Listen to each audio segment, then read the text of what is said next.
We've been told that coal is becoming increasingly unreliable. That's the reason why we've been experiencing more brownouts and blackouts, and unreliable coal power is to blame also for the price spikes. Did you know that electricity in Australia can get as expensive as $15,000 per megawatt hour? That'll leave a dent in your wallet, and we're being told that that happens because coal keeps letting us down. But what if I told you that recently some data has been brought to my attention that puts the lie to that claim? I saw it thanks to Senator Malcolm Roberts, and he joins me now to discuss whether or not coal really is the villain in our electricity unreliability problem. Senator Malcolm Roberts, thank you so much for joining me here on the Topher Project. You're welcome, Topher. Thank you for inviting me. It's good to be back with you. Coal is not the villain. The villain is, all the villains have got two legs. They're in the United Nations. They're in the net zero campaign, which Morrison introduced. They're in the Chris Bowen. They're basically telling us lies, and that's been the villain. They're painting a picture, a rosy picture. Wind is free, solar is free, but it's complete nonsense. Wind and solar are the most expensive forms of energy generation in the country. We can go into that in detail, but it's a lie. Well, we are going to dive into some data in just a minute, but I realize I haven't actually spoken to you since it was confirmed that you have held your seat as a senator representing the people of Queensland for the One Nation Party since that result came in. So firstly, congratulations to you, and congratulations to One Nation. I believe this election was a really good one for you guys. Sorry to interrupt my interview with Senator Malcolm Roberts. We'll get back to that in just 1 second, but I am 100% viewer supported here at the Topher Project.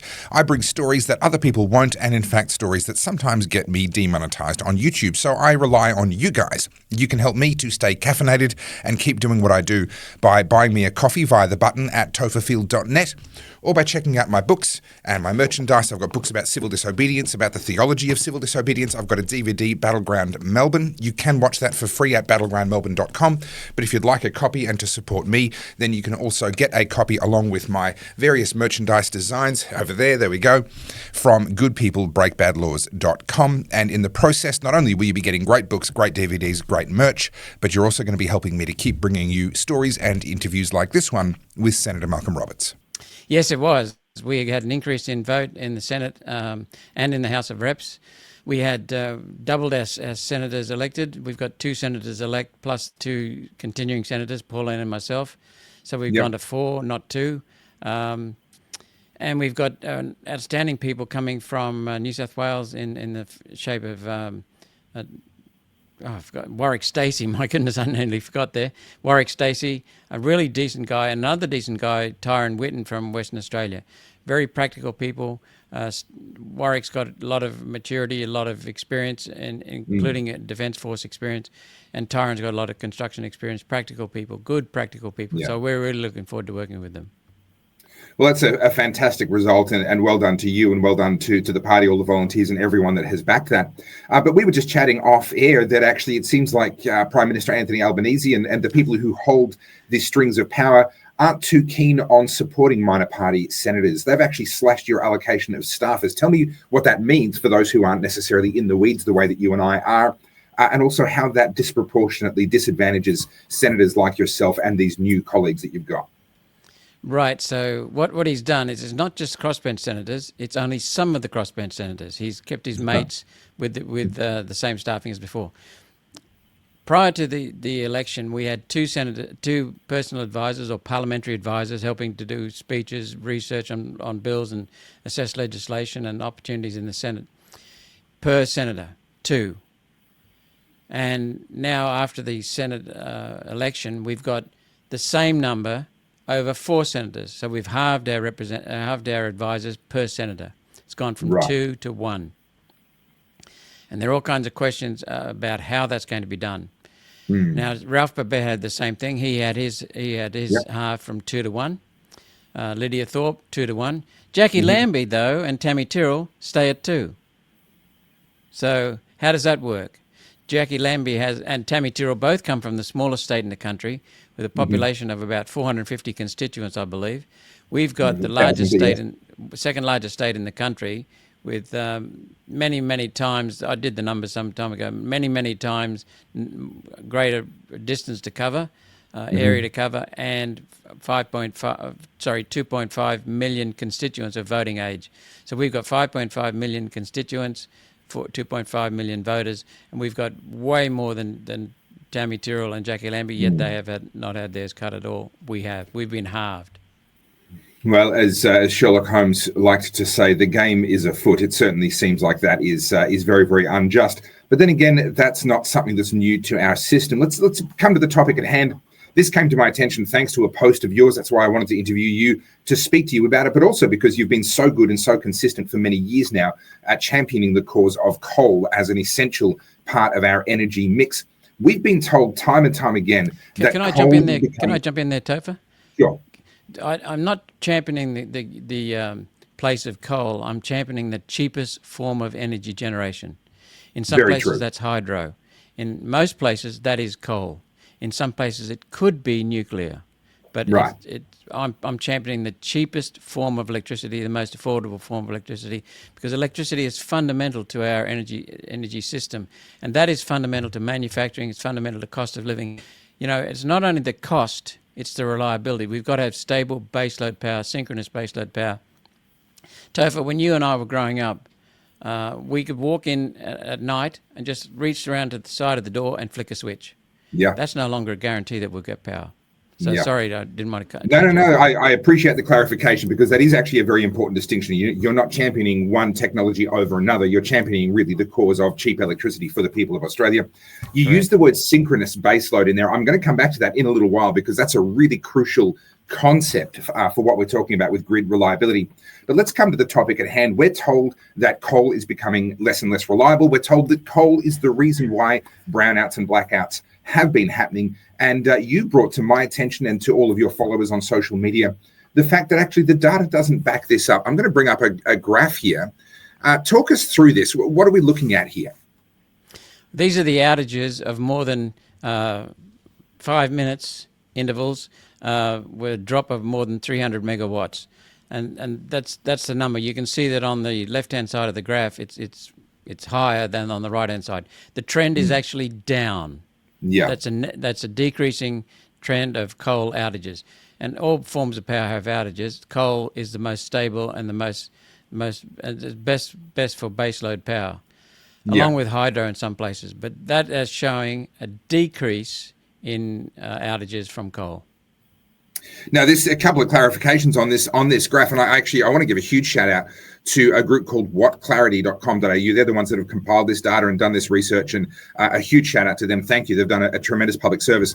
As you said, on the left is the number of outages. Across the top, what we have here is what this graph is. It's the count of dispatch intervals when a coal unit dropped by more than 300 megawatts. And the reason why that's significant is because under normal operating conditions, a coal unit will ramp up and down. They can't just be turned off instantly or indeed turned back on instantly. And so when one drops by 300 megawatts within a single interval, we know that something's gone wrong. Where this really gets interesting, Senator, is the second part of what you shared.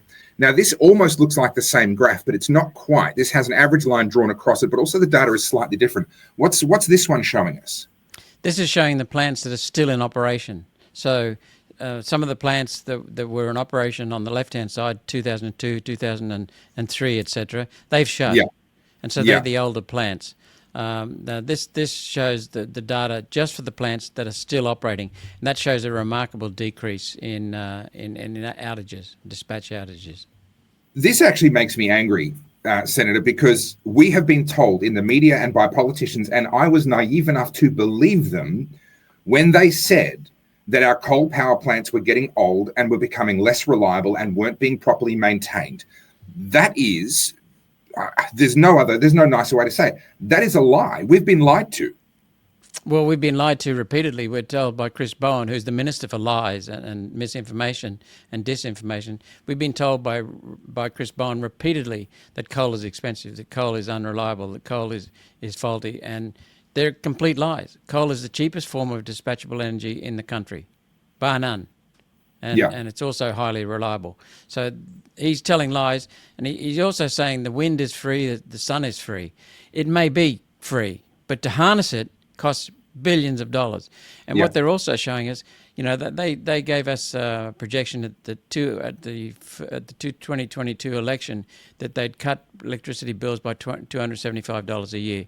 They've gone up 30%, more than 30%. Yeah. And that's crucial for our standard of living, which is falling, cost of living, which is rising. And so they don't know, they couldn't foresee that in 3 years. Yet Yeah. they claim they've got a plan, Topher, for their electricity network. That's complete nonsense. It's the stuff that comes out of the south end of a northbound bull. Bowen is lying. They have not got a plan. The projections have varied from $200 billion from Bowen, the cost projections to get to 2030, to $1.3 trillion by the opposition in the last election, by $1.9 trillion, by $1.5 trillion, by an independent setup of research of 3 universities. 1.9 trillion by Bloomberg's. Some people have estimated the cost to be $9 trillion, and I'm happy to unpack why that is the case. It is complete nonsense what Chris Bowen is talking, because you just have to understand the fundamentals of solar and wind compared with coal and hydro and nuclear to realize that he's talking pixie dust. Yeah. Well, one of the ways in which they make solar and wind seem plausible is with this concept of spreading it over a very large geographic area. Someone like me might object and say, well, the wind doesn't always blow, the sun doesn't always shine, you have nighttime, you have very cloudy days. And the reply is, well, yes, that's why we need to spread it out over a very large area, because the sun will be shining somewhere and the wind will be blowing somewhere. But that brings us back to that keyword that you used earlier, Senator, synchronous. Now, when the grid went down only a month or so ago in Spain, that was because different sides, essentially, of their very, very geographically spread out grid were not able to remain in sync with each other. We use alternating current, you know this well, but for the benefit of anyone that perhaps doesn't, we use alternating current, and the entire grid needs to remain precisely in sync with itself. Otherwise, we get widespread blackouts. In the case of Spain, it took down nearly the entire country for pretty much the better part of a day, and certain areas for even longer. It seems as though not only are the costings pixie dust, and I agree with you wholeheartedly on that point, but actually fundamentally the capacity for a grid of that scale that is that geographically spread out, that is made up of such variable forms of input, it just seems like a technological nightmare as well. Absolutely, Topher, you've nailed it. There are several things that are really crucial. On cost, coal is the cheapest. Hydro can be cheaper in certain places. Yep. Solar and wind are way, way more expensive. So coal and hydro beat solar and wind on cost. On reliability, coal, as you can see, is reliable. Yeah, let's it bring has that up some again. outages, but they all have some outages. But solar and wind are inherently unreliable. They're not reliable at all because it depends upon weather. And that's the irony, Topher. One of the things that they're saying is we need to, because of climate change, we need to get back to solar and wind. Hang on, you're telling us the climate's going to be more variable and more extreme, so we're going to depend on for our energy on weather? Crazy. Yeah. So reliability is shot, price is shot. The next one is security. That is shot too. You can't have a secure solar and wind network because it depends upon the weather. The other one is stability, or as you call it, synchronous. Coal, nuclear, and hydro are inherently synchronous. They're stable, inherently stable. Solar and wind are inherently not synchronous. They're asynchronous. They're not stable, and they require firming devices, which adds more cost. Yeah. But let's put them all together and do a rough comparison. If you want 100 megawatts of power, now that's not a typical coal-fired power station. They're more like 700, 800 or more megawatts. But if you want, for every 100 megawatts of power, Topher, you want a coal-fired power station, you build 100 megawatts. And that'll give you 100 megawatts day in, day out, day in, day out, day in, day out. Yeah. 99% of the time. Yeah, 98, 99% availability because you've got to schedule maintenance. They've proven highly reliable. Nuclear, similar. Hydro depends on the location. Solar and wind combined last year gave us 23% of their nameplate capacity. So you get 23 megawatt hours out of a 100 megawatt hour capacity. So that means you need 4 times as much, 4 times to get your 100. With wind, Topher, it was 19%, which means you need more than 5 times. So you need, for every 100 megawatts that you've got designed to be installed as a nameplate, you need 5 times the wind. Yeah. But they're not talking about that. So that's the first thing. The second thing, so you can see why the cost is so high. Then the second thing is at peak hour, which is early in the morning, late in the evening, the availability is 10% for solar and wind. So that means you need 10 times. Now, Yeah. solar and wind only last 15, 20 years. Coal-fired power station lasts 50 to 60 years, nuclear 60 to 100 years. So that means you need another, another 3 times. So we're now up to 30 times. Yeah. Then there's the addition. So you've got to install 30 times. That's 3,000 megawatt hours of capacity to get your 100 megawatt hours. Yeah. Then you've still got the problem of unreliability. So you've got Dispatchability. wind and solar droughts. So that might be 3 days. So that means you need triple that. And not only that, you need to dispatch your power at the same time as you're charging your batteries. So you need double that. You can see we're now up to 60 times the power we needed. And then you need, because of the issue you raised, stability, synchronization, then you need firming devices which add more cost. And then you need, as I said, backup. Snowy 2, when Malcolm Turnbull introduced that with no cost-benefit analysis, no business case, he estimated the cost at $2 billion. They forgot about the transmission lines. Yeah. And now it's up around $20 billion, some of the estimates for Snowy 2. It's a complete nightmare. And then the other thing, Topher, is you talked about distance. Coal-fired power station needs about 40 hectares of footprint. Coal stockpiles, everything. And you need just concentrated set of power lines straight to the city. You can build them not far from the city, 100 kilometres from the city, or even closer. Yeah. So that means less land, much less transmission lines. With solar and wind, they've got to be scattered away from your population areas because they need so much land. And then they need to be separated because they're so widely scattered within each solar industry complex. So that means you've got a huge increase in the number of transmission lines, and the cost of that is not even been factored. The CSIRO, which has done a fraudulent job on climate, which has done a fraudulent job on energy costs, is left out the cost of transmission lines in their estimates for solar and wind, because they're saying when solar and wind comes in at 2030, they'll be there. There'll be a sunk cost. Well, what about getting there? I mean, this is insane. And the whole thing is still predicated on being unreliable, highly expensive. That's an extraordinary list that you've given us, but I can still think of more things. Take, for example, the fact that the wind farms, the windmills that we've already built have been built in the best locations that we have, which means any additional wind farms that we may build are going to be in increasingly less ideal locations. So even that 19% capacity factor that you quoted is only likely to drop as we increase the number of windmills. And the list of problems and challenges that they face just does seem to be endless. Well, what about this, Topher? We had some farmers up in the Brisbane Valley, and they came to Pauline and myself a few years ago saying, can you stop these solar panels being installed on the side of a hill? There's a creek called Neera Creek. It flows into the Brisbane River, which flows into Wivenhoe Dam, which supplies the water supply for 2.5 million people, most people in southeast Queensland, including the Gold Coast, Brisbane, Toowoomba, Ipswich.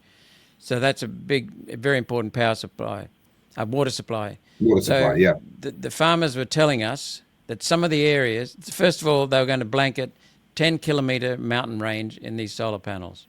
10 kilometres, the blight on the country. Then the second thing is that some of them on the lower slopes will be underwater, and the last flood was 7 metres underwater. Then you've got, as you know, toxic chemicals being leached out of the solar panels and the solder, going straight into Brisbane's water supply. And then you've got, it's right in Hailstone Alley, which means that those panels will leach even more when they're smashed and the rain comes. Then, Topher, we buy these panels from the Chinese. We subsidise them to make them. We subsidise them to transport them over. We subsidise them to install them. The Chinese use our coal to produce some of those solar panels and their own coal. Thank you. Yes. And it gets worse. So the Chinese, we're paying the Chinese subsidies to operate these damn things. This is insane. So we're paying the Chinese subsidies. That increases the cost of our electricity. Now, it used to be a few years ago that labour was the highest component in a manufacturing cost structure. Nowadays, it is electricity because automation of labour has reduced the labour component.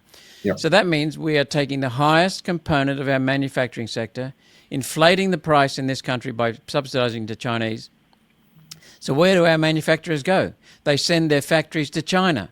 So China gets our jobs, China gets our revenue, China gets our security, and then we're dependent on the Chinese and the military time. We're at a time for enhanced military risk.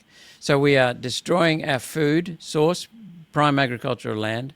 We are killing our energy sector. We are killing our manufacturing sector. You know, we had a drought in what was that 2019 roughly. And I was listening to farmers in the north, in the centre and the south of Queensland. They told me, all three of them told me in each of those areas, they told me that they would not plant fodder crops because the cost of electricity made it impossible to pump water at a recoverable price. So we are destroying our agricultural base in several ways.